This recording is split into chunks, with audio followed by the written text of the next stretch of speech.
আসসালামু আলাইকুম। সর্বশেষ বাংলা সংবাদে আপনাদের স্বাগত। শুরুতেই সংবাদ শিরোনাম।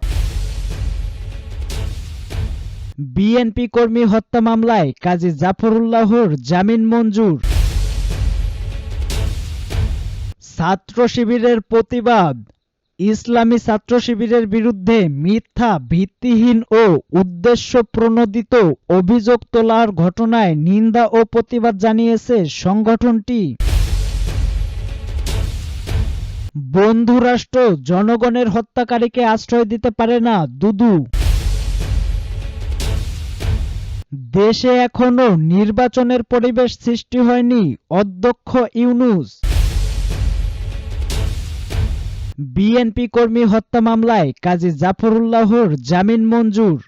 বিএনপির কর্মী মকবুল হোসাইনকে গুলি করে হত্যার অভিযোগে পল্টন মডেল থানায় করা মামলায় আওয়ামী লীগের সভাপতিমণ্ডলীর সদস্য কাজী জাফরুল্লাহর জামিন নামঞ্জুর করেছে ঢাকার একটি আদালত।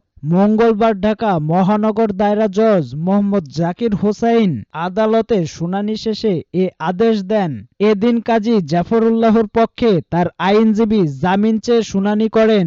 অন্যদিকে রাষ্ট্রপক্ষ জামিনের বিরোধিতা করেন। উভয় পক্ষের শুনানি শেষে আদালত জামিন নামঞ্জুর করেন। এর আগে গত ১৯ সেপ্টেম্বর কাজী জাফরুল্লাহকে গ্রেপ্তার করা হয়। এরপর থেকে তিনি কারাগারে রয়েছেন। মামলার অভিযোগে বলা হয় ২০২২ সালের ১০ ডিসেম্বর এক দফা দাবি আদায়ের কর্মসূচি ঘোষণা করে বিএনপি।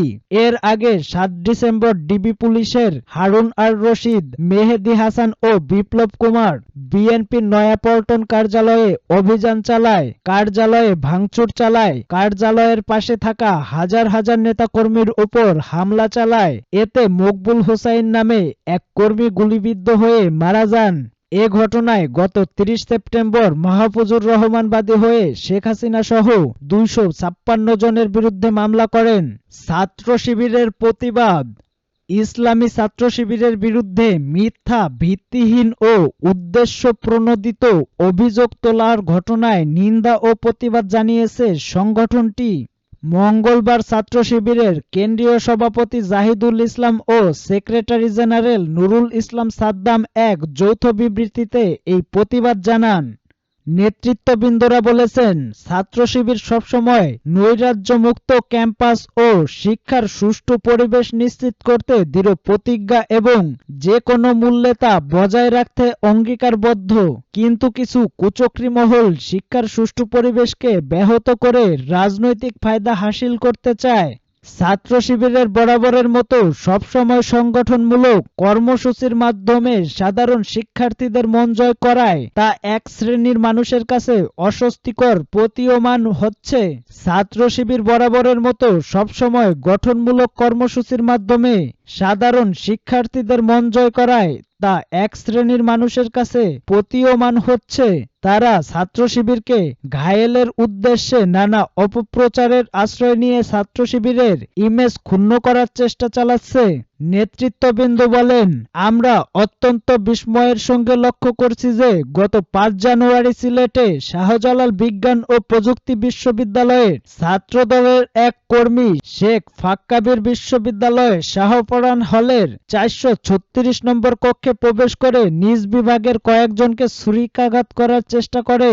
পরে নিজের শরীরের কিছু অংশ আস্তে ছবি তুলে বিশ্ববিদ্যালয়টির অভ্যন্তরীণ ফেসবুক গ্রুপ স্টেটিয়ান্স ভয়েস এ শেখ ফাকাব্বির নামে তার একটি আইডি থেকে ছাত্র শিবিরের বিরুদ্ধে কুপিয়ে জখম এবং এলোপাথারি মারধর করার মিথ্যা অভিযোগ করে পোস্ট করে। এমনকি ওই রুমে থাকা এক শিক্ষার্থীর গলায় ছুরি ধরে শিবির শিবির বলে চিৎকার করতে থাকে। পরে প্রক্টর এবং প্রভোস্ট মহোদয় এসে তাকে একটি চাকুসহ হাতে নাতে ধরে ফেলে। জিজ্ঞাসাবাদ করার পর ছাত্র শিবিরকে ফাঁসানোর উদ্দেশ্যেই তার এই কর্মকাণ্ডের কথা স্বীকার করেন। আমরা জানতে পেরেছি শেখ ফাকাব্বির সমুদ্র বিজ্ঞান বিভাগের ২০২২-২৩ শিক্ষাবর্ষের শিক্ষার্থী এবং ছাত্রদলের সক্রিয় কর্মী। বন্ধুরাষ্ট্র জনগণের হত্যাকারীকে আশ্রয় দিতে পারে না, দুদু। কোনো বন্ধুরাষ্ট্র বাংলাদেশের জনগণের হত্যাকারী শেখ হাসিনাকে আশ্রয় দিতে পারে না বলে মন্তব্য করেছেন বিএনপির ভাইস চেয়ারম্যান শামসুজ্জামান দুদু। গতকাল মঙ্গলবার জাতীয় প্রেস ক্লাবের সামনে দেশ বাঁচাও মানুষ বাঁচাও আন্দোলনের উদ্যোগে ফেলানী হত্যা দিবস উপলক্ষে আয়োজিত নাগরিক সমাবেশে তিনি এসব কথা বলেন। অন্তর্বর্তীকালীন সরকারের উদ্দেশ্যে দুদু বলেন, বাংলাদেশে যাতে ভালো নির্বাচন না হয়, রাজনৈতিক সরকার যাতে ক্ষমতায় না আসে, সেই চেষ্টাই ভারত চালিয়ে যাচ্ছে। ওই ফাঁদে আপনারা পা দেবেন না, ওই ফাঁদে পা দেওয়া যাবে না। হাসিনা ওই ফাঁদে পা দিয়েছিল বলে সে নির্বাচনের বাইরে চলে গিয়েছিল। ডক্টর মোহাম্মদ ইউনূস নির্বাচনের কথা যেটা বলেছেন এই বছরের শেষে এবং আগামী বছরের শুরুতে, সেটা আমরা সমর্থন জানাই। বাংলাদেশের যে সংকট তৈরি হয়েছে সেগুলো কাটিয়ে উঠতে আমাদেরকে নির্বাচনের দিকে হাঁটতে হবে। আমরা যদি এই সময়ের মধ্যে নির্বাচন করতে পারি তাহলে আমার প্রত্যাশা আমরা এই সব সংকট থেকে মুক্ত হব।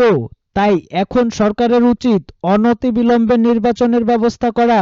কৃষক লীগের সাবেক এই আহ্বায়ক বলেন, বাংলাদেশ ভারতকে বন্ধুরাষ্ট্র হিসাবে বিবেচনা করে, কিন্তু ভারত বাংলাদেশকে বন্ধুরাষ্ট্র মনে করেনি। ভারত এ যাবৎকালে যখনই যে পদক্ষেপ নিয়েছে সেটা কোনো বন্ধুত্বপূর্ণ দেশ, বন্ধুত্ব রাষ্ট্র নিতে পারে না। অথচ ভারত দাবি করে তারা আমাদের বন্ধু রাষ্ট্র।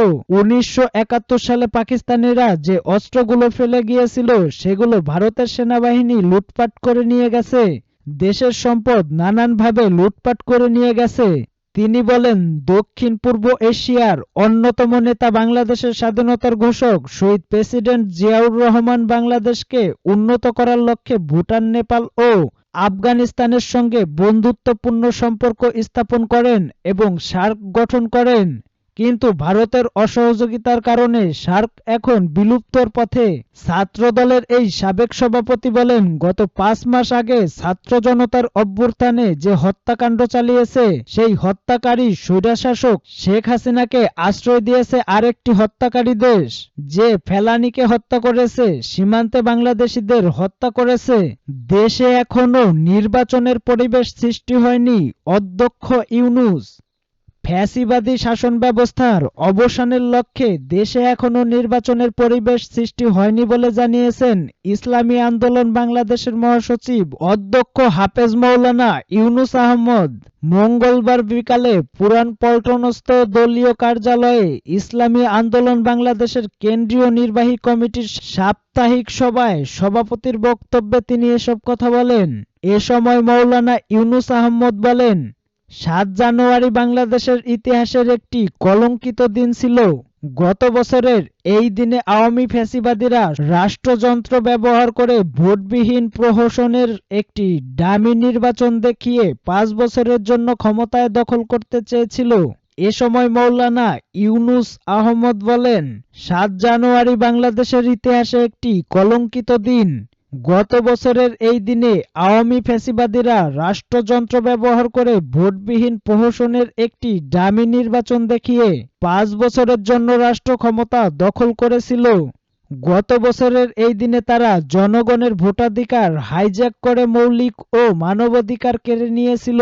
ইউনূস আহমদ আরো বলেন, জুলাই বিপ্লবের পরে দেশে আর কোনো কালো অধ্যায় তৈরি যাতে না হয় সেজন্য কার্যকর সংস্কার সম্পন্ন করতে হবে। জুলাই বিপ্লব পরবর্তী দেশের মানুষ দলীয় পরিচয়ে নয়, বরং সকল সরকারি ও বেসরকারি অফিস, আদালত, হসপিটালে নাগরিক হিসাবে ন্যায্য অধিকার নিয়ে বাঁচতে চায়।